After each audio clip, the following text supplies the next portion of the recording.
ओम नमः शिवाय, हर हर महादेव, जय महाकाल। कैसे हैं सब लोग? देखिए 29 सितंबर से पितृपक्ष यानी कि श्राद्ध पक्ष की शुरुआत हो रहे हैं। पूरे 16 दिनों तक ये चलते हैं। 14 अक्टूबर तक पितृपक्ष रहने वाले हैं। पूज्य गुरुजी ने कई बार अपनी कथाओं में बताया है कि जिन घरों के पितृ देवता खुश रहते हैं ना, उस घर में कभी भी किसी भी तरीके का कोई संकट नहीं आ सकता है। लेकिन अगर किसी भी घर में कोई पितृदोष है, उनके पितृ देवता उनसे खुश नहीं है, तो उस घरों में हमेशा लड़ाई झगड़े कलेश रहते हैं। उस घर में हमेशा धन की आवक नहीं होती है, हमेशा धन की किल्लत बनी हुई रहती है, बीमारी हमेशा लगी हुई रहती है, कुछ भी मंगल कार्य आपके घर में नहीं होते हैं। और ये जो 16 दिन होते हैं ना, अपने पितरों को खुश करने के लिए होते हैं। जिन घरों में भी पितृ दोष है, पता कैसे लगेगा? तो वो आज की इस वीडियो में हम लोग बात करेंगे। कैसे आपको पता चलना है कि आपके घर में पितृ दोष है या नहीं है, इस तरीके से आपको लक्षण दिखाई देंगे, क्या क्या उपाय आपको करना है, पूरा इस वीडियो में हम लोग जानेंगे। और ऐसा कौन सा कार्य है जिसे आपको कर लेना है, अगर आप वो कार्य नहीं करते हो तो आपके पितृ देवता नाराज हो सकते हैं, आपके परिवार में संकट आ सकता है, जीवन की खुशियां जो है उनको नजर लग सकती है। पूज्य गुरुजी की कथा से सुन करके और समझ करके सभी चीजों को बहुत ही आसान भाषा में आपको बताऊंगा। परंतु उससे पहले आप सबसे एक छोटी सी गुजारिश करूंगा कि जो लोग पहली बार आए हैं, चैनल को जरूर सब्सक्राइब कीजिएगा और वीडियो को लाइक करके महादेव जी का कोई सा भी प्यारा नाम कमेंट बॉक्स में लिखना मत भूलिएगा।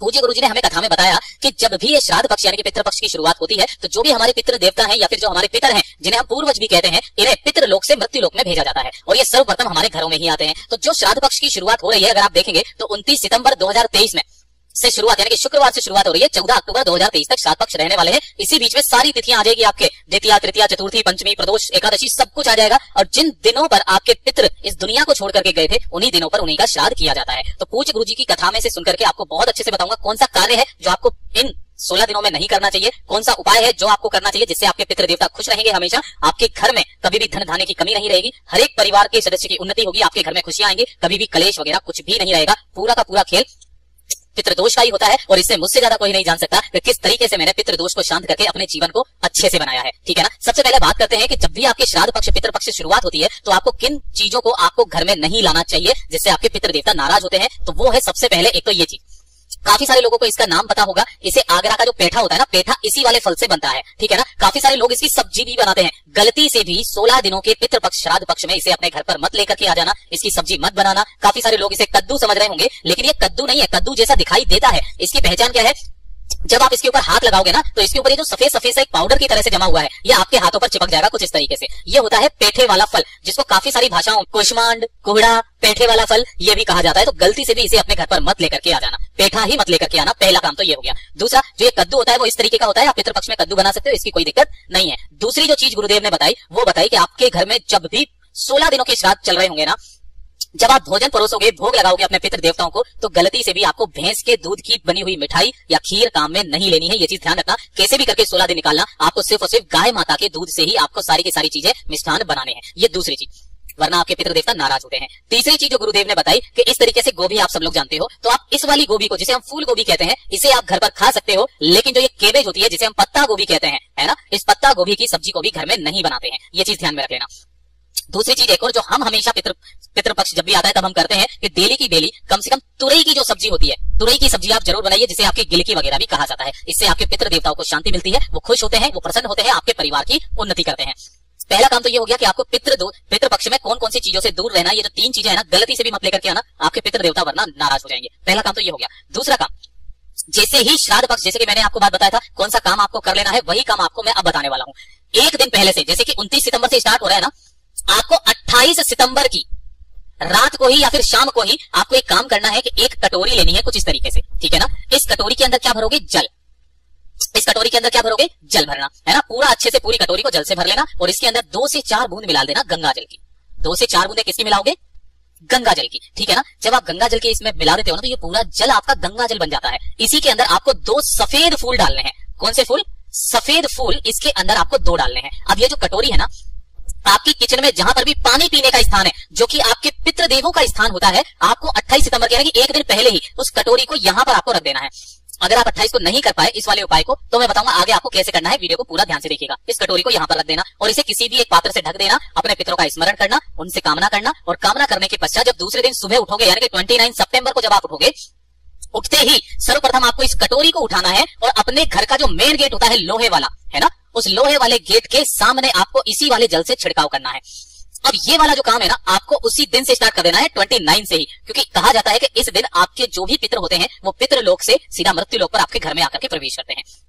जब आप इस तरीके से करोगे, आपके पितृ देवता बहुत ज्यादा प्रसन्न होंगे कि हाँ, उनके जो परिवार के सदस्य हैं वो उन्हें बुला रहे हैं, उन्हें खाना खिलाएंगे, उनका आदर सत्कार करेंगे। ये पूज्य गुरुजी ने बहुत जोर करके बताया था कि इस काम को आपको करना ही करना है। उसके बाद जैसे ही आप छिड़काव कर दोगे, इस कटोरी को वापस से इसी तरीके से फिल करके पानी से जल से फिर से वापस यहाँ पर रख देना और दूसरे दिन भी आपको इसी तरीके से छिड़काव करना है। पूरे 16 दिन तक आपको ये काम करना है।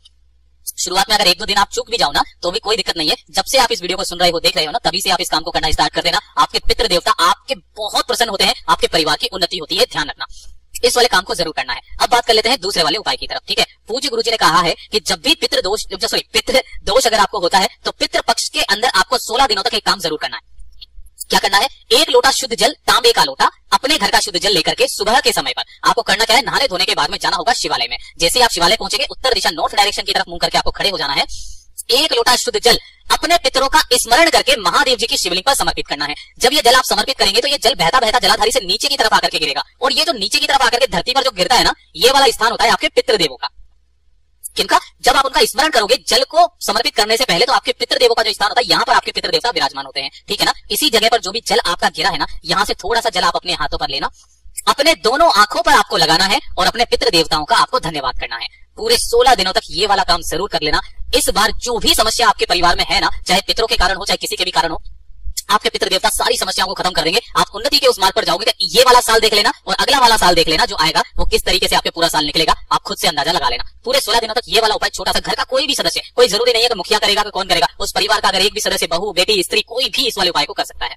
ठीक है, अब बात करते हैं जो सबसे खास उपाय, अगर आपके घर में कोई पितृ दोष है ना, आपको पता भी नहीं है कि पितृदोष है या नहीं है, लेकिन उनके लक्षण क्या होते हैं। सबसे पहले उनके लक्षणों की बात कर लेते हैं जो पूज्य गुरुजी ने कथा में बताया। पहला चीज कि अगर आप रात को सोते हो, है ना, तो रात को सोते समय अगर आपकी अचानक से नींद खुल जाए, आपको भूख लगे, प्यास लगे, है ना, इस तरीके से कुछ भी हो रही है, रात को नींद नहीं आ रही है, काफी सारी समस्या ऐसी है और आपको एकदम से डर लगने लग जाता है ना, तो समझ जाना आपके घर में पितृदोष है।